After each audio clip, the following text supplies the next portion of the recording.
안녕하세요. 조용히 쌓는 부입니다.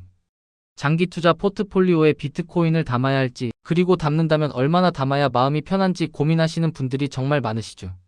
제 관점에서 먼저 방향을 잡아드리면 비트코인은 장기 투자에 반드시 들어가야 하는 필수품이 아니라 내가 감당할 수 있는 범위 안에서만 선택할 수 있는 옵션이고, 선택한다면 큰 수익을 노리는 욕심의 자리가 아니라 전체 포트폴리오를 흔들지 않는 아주 작은 비중으로 정한 날짜에 정한 금액으로만 조용히 쌓아가는 방식이 가장 현실적입니다. 비중으로는 많은 분들에게 0에서 5% 안쪽이 무난하고 아직 변동성을 버틴 경험이 부족하거나 하락장이 오면 잠이 안 올 것 같다면 0에서 2% 정도로 더 작게 시작하는 편이 낫고, 반대로 이미 주식과 채권, 현금 흐름까지 기본이 잘 잡혀 있고 변동성을 포트폴리오의 일부로 받아들일 준비가 되어 있다면 2%에서 2% 정도를 상한으로 두고 리밸런싱 규칙까지 같이 가져가는 편이 마음이 편합니다. 오늘 이야기의 결을 좋아하신다면 구독과 좋아요로 조용히 함께 해주세요. 끝까지 차분히 따라오시면 기준이 더 선명해지실 거예요. 이제 시작하겠습니다. 요즘 비트코인을 포트폴리오에 넣어야 하나 고민하시는 이유는 아주 자연스럽습니다. 금리는 오르내리고 물가와 환율 같은 거친 파도도 수시로 치고, 주식은 기대와 공포를 번갈아 주고, 채권도 예전처럼 단단한 쿠션 역할을 못해주는 시기도 있었고, 부동산도 지역과 정책에 따라 온도차가 커지다 보니 결국 우리는 마음속에서 이런 질문을 하게 됩니다. 내가 가진 자산들이 전부 비슷한 이유로 같이 흔들리는 것 같다면 완전히 다른 성격의 자산을 아주 조금이라도 섞어 두는 게 도움이 될까? 그리고 그 대상이 비트코인일까? 이런 생각이 드는 거죠. 비트코인은 공급이 정해져 있다는 이야기가 있고, 국가를 넘어 이동과 거래가 가능하다는 특성이 있고, 젊은 세대에게는 이미 하나의 금융 언어처럼 받아들여지는 면도 있습니다. 또 제도권에서 다루려는 시도들이 늘어나는 분위기를 보면 장기적으로 새로운 자산군으로 자리 잡을 수 있다는 기대도 생깁니다. 그런데 조용히 쌓는 부 관점에서는 기대가 생기는 순간 그 기대가 내 계좌를 어떻게 움직이게 만드는지를 먼저 점검해야 합니다. 기대는 한번 붙으면 생각보다 빠르게 욕심으로 바뀌고, 욕심은 결국 규칙을 깨게 만들고, 규칙이 깨지는 순간부터 투자는 시장과 싸우는 게 아니라 나 자신과 싸우는 일이 되기 때문입니다. 비트코인을 장기 포트폴리오에 넣는다고 했을 때 가장 흔한 오해가 두 가지가 있습니다.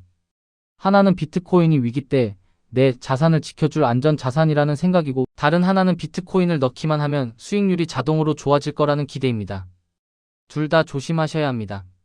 공포가 커지는 구간에서는 서로 다른 자산들이 각자 움직이는 것처럼 보이다가도 어느 순간 상관관계가 비슷해지면서 같이 빠지는 장면이 나올 수 있고, 비트코인도 그 흐름에서 완전히 자유롭지 않았습니다. 또 수익률이라는 것도 결국 내가 보유하는 시간과 내가 버틴 구간의 총합으로 만들어지는데, 비트코인은 그 과정에서 마음을 가장 크게 흔드는 자산 중 하나라서 버티는 힘이 없으면 좋은 결과를 기대하기가 오히려 더 어렵습니다. 그러니까 비트코인을 넣는 이유는 안전이라는 단어보다는 참여와 분산, 그리고 아주 작은 비중에서의 비대칭성 정도로 다시 정의해 두는 게 좋습니다. 나는 이 자산으로 인생이 바뀌길 바라는 사람이 아니라 장기 포트폴리오의 바깥쪽에 아주 작은 실험을 붙여두는 사람이다. 이렇게 마음을 정리하는 거죠. 여기서 말하는 비대칭성이라는 건 전체 포트폴리오에서 작은 비중만 담아도 잘 풀릴 때는 생각보다 눈에 띄는 기여를 할 수 있고, 반대로 안 풀릴 때는 전체 포트폴리오가 무너질 정도의 타격은 피할 수 있다는 의미입니다. 이게 가능한 조건이 바로 비중입니다. 비중이 작을 때는 비트코인이 포트폴리오의 양념 역할을 하지만, 비중이 커지는 순간부터는 양념이 아니라 메인이 되고, 메인이 되는 순간부터 내 일상이 차트에 붙들릴 확률이 확 올라갑니다. 조용히 쌓는 부가 추구하는 건 수익률의 화려함보다 지속 가능성이고, 지속 가능성의 핵심은 결국 내 생활과 내 감정을 지키는 거잖아요. 그래서 비트코인을 넣을지 말지를 고민할 때는 이 자산을 이해했느냐 보다 이 자산을 내 삶과 분리해서 바라볼 수 있느냐가 더 중요합니다. 가격이 올라서 기분이 좋아도 흥분하지 않고, 내려서 불안해도 공포에 끌려가지 않고 그냥 내 규칙대로 갈 수 있느냐, 결국 그 문제입니다. 비중을 잡는 방법을 저는 이렇게 설명드리고 싶습니다. 비중은 기대 수익을 조절하는 다이얼이 아니라 최악의 상황에서 내 심리를 보호하는 안전장치입니다. 비트코인이 반토막이 나는 상황은 생각보다 낯설지 않을 수 있고, 그보다 더 깊은 하락도 현실적으로 가능한 자산입니다. 그러면 내 포트폴리오에서 비트코인을 5%로 정했다면 아주 극단적으로 비트코인이 80% 빠지는 구간이 오더라도 전체 포트폴리오에서는 4% 정도의 손실로 제한됩니다. 4%가 가벼운 숫자는 아니지만 적어도 계획을 완전히 뒤엎고 생활을 흔들 정도의 충격은 아닐 수 있습니다. 반대로 비트코인을 15%, 20%로 담아두면 같은 상황에서 12%, 16%가 한 번에 빠질 수 있고, 그 정도의 흔들림은 장기 투자자의 평정심을 무너뜨리기 쉽습니다. 결국 내가 감당할 수 있는 최대 흔들림이 어디까지인지, 그리고 그 흔들림이 왔을 때도 나는 정한 행동을 할 수 있는지, 그 질문이 비중을 정하는 기준입니다. 마음이 편한 투자라는 말이 멋있어서가 아니라 마음이 무너지면 행동이 무너지고 행동이 무너지면 결과도 무너지는 걸 우리는 너무 많이 봐왔으니까요. 그래서 저는 비트코인을 포트폴리오의 위성 자산이라고 생각하는 편이 마음이 편하다고 봅니다. 중심에는 현금 흐름을 받는 자산과 장기 성장 자산이 있고 그 중심이 흔들리지 않게 비상금과 단기 자금을 따로 분리해 두고 그 다음에야 비트코인 같은 변동성 자산을 아주 조금 얻는 방식이죠. 이 순서가 뒤바뀌면 비트코인이 오를 때는 기분이 좋지만 내려갈 때는 일상이 흔들리고 그 흔들림이 결국 매수와 매도의 타이밍을 자꾸 바꾸게 만듭니다. 그리고 타이밍을 바꾸는 순간 장기 투자는 장기 투자가 아니게 됩니다. 장기 투자는 사실 기술이 아니라 태도이고 태도는 내가 감당 가능한 구조에서만 유지되기 때문에 비중을 찾게 잡는 게 소극적인 선택이 아니라 오히려 가장 적극적인 리스크 관리라고 저는 생각합니다. 단기로 결정하셨다면 그 다음은 방법입니다. 여기서도 조용히 쌓는 부의 원칙은 단순합니다. 정한 날, 정한 금액, 정한 행동입니다. 예를 들어 매달 월급날, 다음 날처럼 내가 자동으로 기억할 수 있는 날짜를 하나 정해두고 그날에만 같은 금액을 매수하는 겁니다.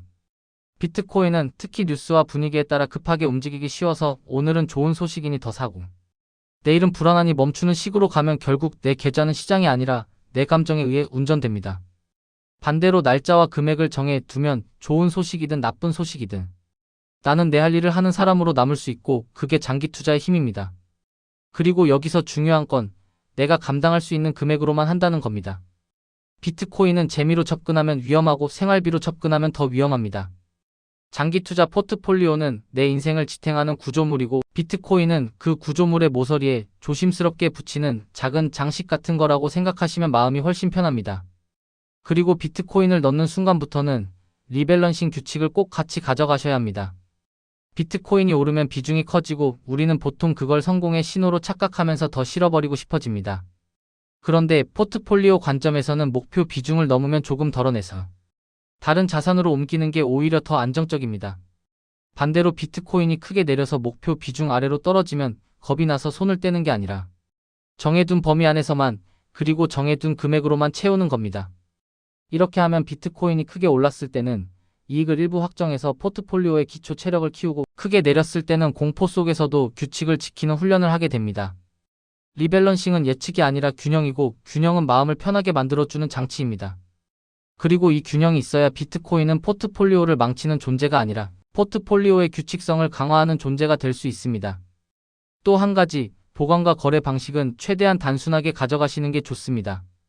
직접 보관은 내 자산을 내가 통제한다는 장점이 있지만 그만큼 실수의 비용도 커질 수 있고 상장된 상품을 이용하는 방식은 단순하지만 구조와 비용을 이해해야 하는 부분이 있습니다. 어떤 방식을 선택하든 중요한 건 내가 복잡함 때문에 손을 자주 대게 되지 않는 구조를 만드는 겁니다. 장기 투자자는 자산을 자주 만지는 사람이 아니라 자산이 흔들릴 때도 규칙을 지키는 사람이라는 걸 계속 기억하시면 좋겠습니다. 결국 마음이 편한 투자라는 건 내가 뭘 샀느냐가 아니라 내가 얼마나 덜 흔들리게 설계했느냐에서 결정되니까요. 마지막으로 비트코인을 꼭 담아야 하느냐는 질문에는 저는 이렇게 답하고 싶습니다. 담지 않아도 됩니다.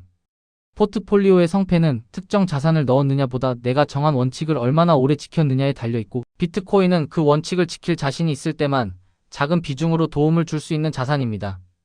비트코인이 내 인생의 중심이 되지 않게, 잠을 방해하지 않게, 내 생활을 흔들지 않게 만들 수 있다면 아주 작은 비중으로 참여해 볼 수 있고 그렇지 않다면 제로로 두는 선택이 오히려 더 현명합니다.